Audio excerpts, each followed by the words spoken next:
lovely friends, it's Margaret, and it is time for my April TBR. New month, you know what that means. I've got to have a new book of lists. Okay, Margaret. I have a new list of books to read. I have not done as well. We've hit the slowdown, guys. I did not get through nearly as many books as I did in January and February. At least not as many of my physical books. I haven't tallied up audiobooks, so I have a slightly smaller TBR. You might recognize one of them because I didn't get to it. And so basically my April TBR is going to be what's left over from my March TBR plus what I have here, depending on whether or not I want to read any of it. First off, we have a couple of comic books. I'm actually participating as of this filming in Superhero-a-thon that goes until April 8th. So one of them is one of my picks for Superhero-a-thon, and I have it now, and it is Peter Parker, The Spectacular Spider-Man, Volume 1, Into the Twilight. As I said in my Superhero-a-thon TBR, I'll link that up top, one of the two. I have always been a big fan of Spider-Man. I was introduced to him through the TV series back in the 90s. I used to read Marvel and DC on a pretty even basis, and then Marvel made me mad because they broke up Pete and MJ during Civil War, and when you break up Margaret's ship, you ruin the book for her. So I just decided I was going to stop reading until they fixed what they had done. I wasn't really keeping track of what was going on in Marvel, not nearly as much as I was keeping track of DC. I think I'd read some House of M, and anyways, I figured if I was going to dive back into the Marvel Universe for this readathon, Spider-Man was a pretty safe place to go. I'm excited. I have no idea what this is about, except Peter Parker. The other comic book that I'm planning on reading is a good old DC, and that is Teen Titans Rebirth Volume 1, Damian Knows Best. Yes, sure, Damian. You keep telling yourself that.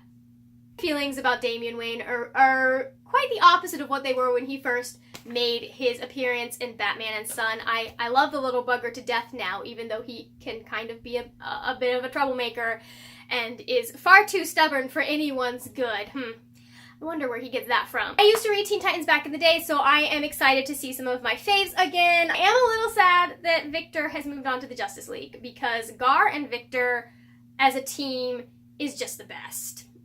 They are hilarious, and I will miss him very much, but that's why I read Justice League. Continuing on, I am going to be reading a new writing book. I'll be reading the Writer's Digest Guide to Query Letters by Wendy Burt-Thomas. I have a couple of these. Thanks,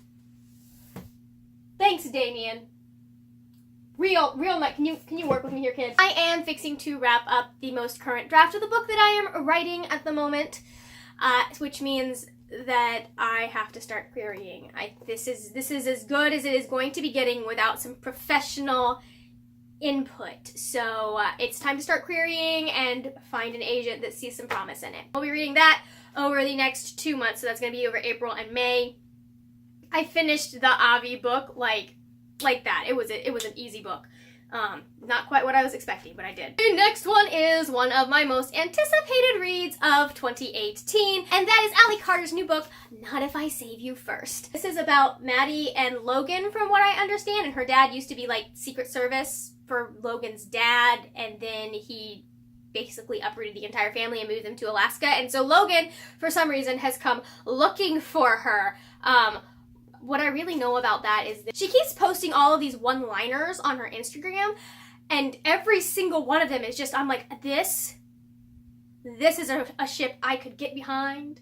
It just sounds like my jam, guys. I love the tagline that's on this, by the way. It's find the boy, save the boy, kiss, cross that out, kill, cross that out, make the boy pay for what he did to you. So I'm kind of interested in what he did, because it's Allie Carter, so it can't, I don't imagine that it could have been that bad.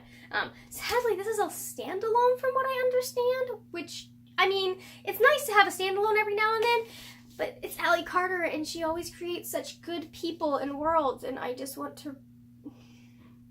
Guys, I don't want this to be the only book. I'm sure that anyone who has seen my Superhero-a-thon TBR knows what is coming next, and that is the Grisha Trilogy. I have been wanting to start these books since the moment I finished Crooked Kingdom, and if they had the characters from Crooked Kingdom in them, I probably would have started them right away. But I think it's the other way around. They're characters from these books that were in the Six of Crows series, so I'm just gonna read these as fast as I can. They're part of my Superhero-a-thon TBR. Really, this is the only one that's part of the Superhero-a-thon TBR, and then these two are part of my April TBR, because I don't want to keep these for 4 years. I don't know why this friend has lent me more books, because she's the one that I borrowed Batman Nightfall from, and I still haven't returned that, but I have started it, so we've made progress at least. Although she does currently have my copy of Crooked Kingdom, so she's probably planning on holding that hostage. And my last book for April, I do not actually have in physical form. That's because it does not come out till May. I got my hands on a lovely digital arc of this book. I'm very excited. You guys have heard me rave about this if you've seen some of my other books, but I have the third book in the collector series. That is The Summer Children by Hutchison. Thank you so much, Dot, for sending me that. I am so excited to dive into this book. It is the continuing adventures of the 3 agents that we met in the Butterfly Garden and have followed through Roses of May. I have heard that there is much sadness and twistiness, and I'm not sure how you can get sadder or more twisted than the Butterfly Garden, but when the author says that it's sadder and twistier, I believe her. This one at least. Okay, those are my books that I am going to be trying to read in April. As you can see, it is a much more manageable TBR in theory. Don't forget, I still have some March books to go over with that. That is it for my April TBR. You may have noticed that things have changed up a little bit. I will actually be posting my bookish chats on Fridays now instead of the Tuesday that I was trying to adhere to. That just wasn't working out with my schedule. I was neglecting my writing duties to make sure that I got the video out on time, so I figured maybe if I switched this up, I would have more time to hopefully edit the video. I will be uploading on Fridays now, and then I will be posting on my blog on Tuesdays, so basically just swapping the two. If you are interested in any of what I post on my blog, which is mostly writer content and my monthly wrap-ups for my reading, you can go to www.thewordnerd, and that's a 3 in nerd instead of an E.com. I am also on Twitter and Instagram as The Word Nerd, again 3 instead of an E. I would love to see you on any of those platforms. I love chatting with people about books and about writing, so I hope to see you there. That is it for now, guys. I will see you later when we will talk about more wordy, nerdy things. Bye!